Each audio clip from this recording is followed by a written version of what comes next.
Hey, up next on the Marmy Rock Show, we have got Philip Boswell, who is the front man. I guess, I don't know if you're really a front man. You're the singer and guitar player for the band from Martinsburg, West Virginia, Finding Don Still. Welcome to the show. Hey, thanks for having me on. Hey, talk about that a little bit, man, with a trio, man. Is there, like, such a thing as a front man in a trio? Or, like, what's the vibe like when you're playing in a three-man band? Because you're busy up there. Yeah, I am busy. I have no time to move around and make things exciting. So I guess, I don't know. I feel like my songs are pretty much from the heart, and that's where I try to bring it out, you know. We're not a show band, you know. We're not a circus act. But I wish we did have that you know, extra little something, but it works for us, and I think that's, if it's not broke, don't fix it. I think that's pretty much how we think. Actually, your style lends itself very nicely to the trio band. And, you know, I when I try to describe your music to people, I try to, and you know, it never wants to be compared to other people all the time. I try to plug you into that, what I call, like, the post-hair metal era, when you're that hard rock that's like the just post-hair metal. Is that kind of a fair thing, or how do you describe it? Goodness. I don't know. I mean, I kind of grew up on a lot of different music. Of course, when I was little, I grew up in church a lot, so I was in the gospel, and I was a drummer when I was 7, you know, in front of 200 people every Sunday.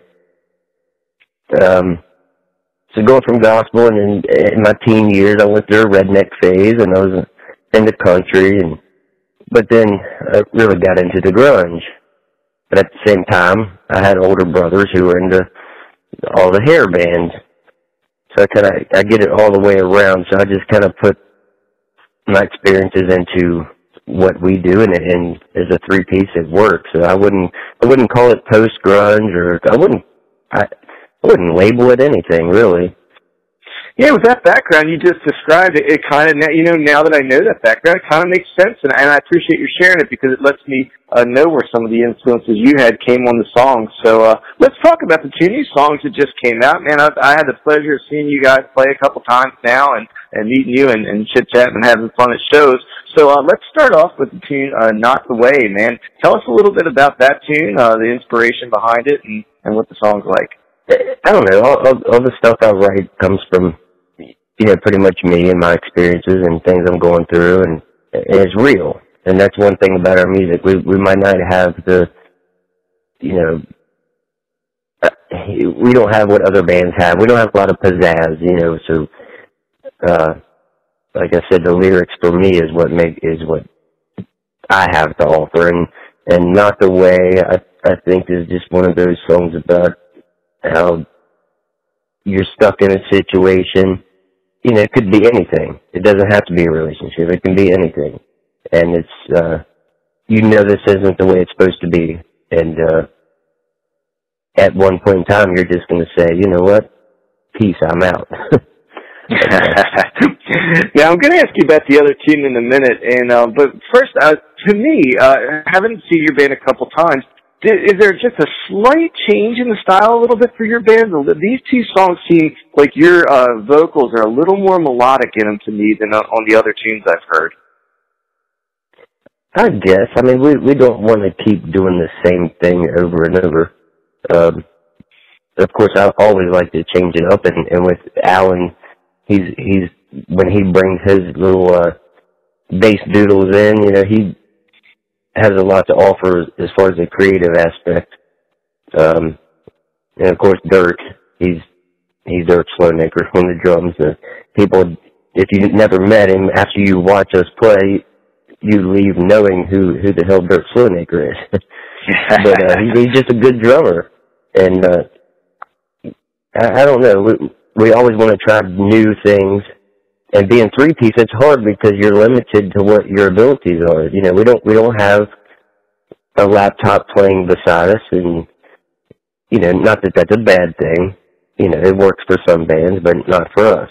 You know, if I screw up, you hear it. And I think that's the best part of being in a live show, you know. So the other tune that you guys just came out is a Prophet or a Prophet. So tell us a little bit about what that song's about. Oh, goodness. Uh, like I said, growing up in a hardcore Pentecostal church, and I don't want to get deep into religion, but yeah, I grew up with a lot of crooked people, and now that I'm older, able to write and get my music out there, I just feel that it's the perfect time to just, kind of speak what I thought of certain, yeah, I guess you could say TV preachers. And Yeah. there's a lot of around here that, these local backwood preachers, it's just, not that it's a bad thing, but, there's a lot of crooked people, and it could be government, it could be the church, it could be anything, but it's pretty much how people profit off of your failures, and everybody has something to sell. So both tunes, tell us a little bit about where those were recorded and who did the production on them. A guy in Winchester, Virginia, Alan Lind, and he's actually a drummer in a really, really good band called Bleeding Black. We decided to go with him because we've heard some of his things, and it's just, he has a really good sound. And if you can work with a three-piece band like us and make us sound halfway decent, then it was definitely a no-brainer with him. But Alan Lind at Over the Hill Studios in Winchester, Virginia. Definitely, I'd like to give him a shout-out because I think he really enjoyed it just as much as we did, and that's what matters when we go into a studio. You want to have somebody, you want to connect with the engineer. I know, of course, there's the money question with this, but have you talked about wanting to do a music video for either of those, and which one it would be if you were to do one? We do want to do a video.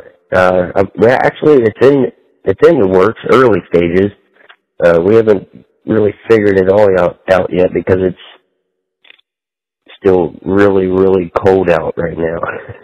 And, yeah, I know. I'm looking over at 18 degrees on my thermometer. Yeah. So my idea of a music video was actually, I have a body shop, so I paint a lot of cars and dump trucks and stuff, but I recently, last year, painted an airplane, and I live out here in Martinsburg by the airport. So I was thinking of Knocked Away. We were going to do a lyrical video at first, which would be okay, but to kind of explain the song and the way I look at it, I think we want to be like jamming in front of an old beat-up mobile home and get footage of that. Just some footage of us jamming in front of a beat-up mobile home, because that's where kind of where I came from. And now that we're older, I want to get a shot of us playing at a venue with like a crowd of people having a good time, and then you kind of have your girlfriend incorporated into the trailer scene to where she doesn't really realize what you have to offer and bring to the table, but she just kind of, I don't know, my storyline with the video is kind of crazy. But then again, at the end, I want to be able to jump in this airplane, and it just happens to be an airplane that I just painted, actually. Jump in the airplane, and the very last line of that song says, "It's not the way this will end because I'm never coming back again." And I want to hop in the airplane and roll out, or even do an airplane hangar scene, where we're jamming inside of an airplane hangar. I don't know, but that's the video that I would do, and I want to have a cool storyline with it. It sounds cool, man. Now, talking about the live footage that will be in there, you've got 2 live shows coming up. You got one at Blue Fox and one at Hard Times. Why don't you tell people a little bit about those? Yeah, Blue Fox, March 5th. Yeah, we're doing a benefit there with if you like Metallica and you like Iron Maiden, there's 2 great cover bands. Metallica and Maiden Chaos, and of course Bleeding Black, with the great Alan Lind, the drummer who just recorded our last two tunes. So that's March 5th. It's a benefit. And then you got the March 31st show at Hard Times. Tell us about that. Yeah, we finally got John to put us on with, I guess, Waylon. Yeah, cool guy. Yeah, we're going to be on with them March 31st and South of Sobriety. I know for a fact them guys rock because we've definitely played with them before. Yeah, it's a good bill, man. They're another good band as well. Yeah. Hey, I want to let people. Oh, go ahead. Sorry. I want to let people know that this is a Thursday night with the Waylon at the Hard Times Cafe, but it is kid-friendly, and it will be all ages. So, and even though it's Thursday night, man, make a weekend of it up there. There's like 3 hotels right across the street from that place. We can walk right over to them if you're up at Hard Times. So, hey, did I see that you were actually in the new Cedar video? Yeah. Tell us. That's really awkward. I wasn't expecting it at all. I was working in my shop, and inside my paint booth, it's got really good acoustics in there. It's really you can get a decent cell phone recording out of the inside of my paint booth. So my secretary, she said, you're going to enter this contest that I've seen on Facebook, and whether you like it or not, you're gonna do it. So grab your guitar and play a song, and let's send it in. And she did. And I got to give a shout out to Summer for pushing me to do that. But there was maybe 20 people or movie extras in the Cedar video, but I think maybe out of that there was 6 that were chosen from the contest. The rest of them. So what did you do? You sent in a song and they took 6 vocal performances of a tune and you got to go out there and do it? Yeah, we just posted up a 10-second video clip of me playing it, and I sang. I did an acoustic version of "Save Today," and we picked it 10 seconds out of the song, and that was it. And we sent it in. So I actually had to fly to L.A. I had to be on the video shoot 7 o'clock in the morning, and didn't get done till 7 in the evening. So, if you've seen the video, I don't know if you have or not. It's weird. I was a really quiet, shy guy because I was kind of starstruck, kind of had jet lag. I'd never been on a plane before. 35 years old and never been on a plane. I'm sure so I was down in the Heinekens the whole way. But it was fun. I got to hang out with Sean Morgan and the other 2 guys. It was cool. I had no cigarettes, and Sean Morgan was the only one that smoked on the whole set all day. So he shared his cigarettes with me, which was cool. We had some good conversations about recent chili cook-offs here in the DC area, and he has memories of like a dude crowd surfing in a wheelchair. I mean, that's a pretty famous YouTube video, and I remember being at chili cook-off and watching the dude crowd surf, and he said, yeah, that was one of his favorite memories of the concerts that they played.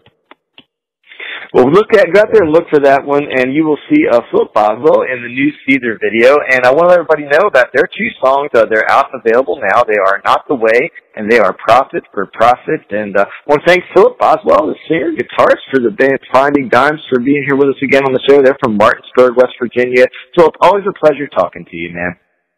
Oh, you too, man. It's good to hear from you. And you guys take care, man. I'm glad to see you guys at the Shiprock. I've seen some of the photos, and I can't wait to see you up with more. Hey, man, it's good talking to you, and I'm hoping to catch you real soon, man. All right, take care.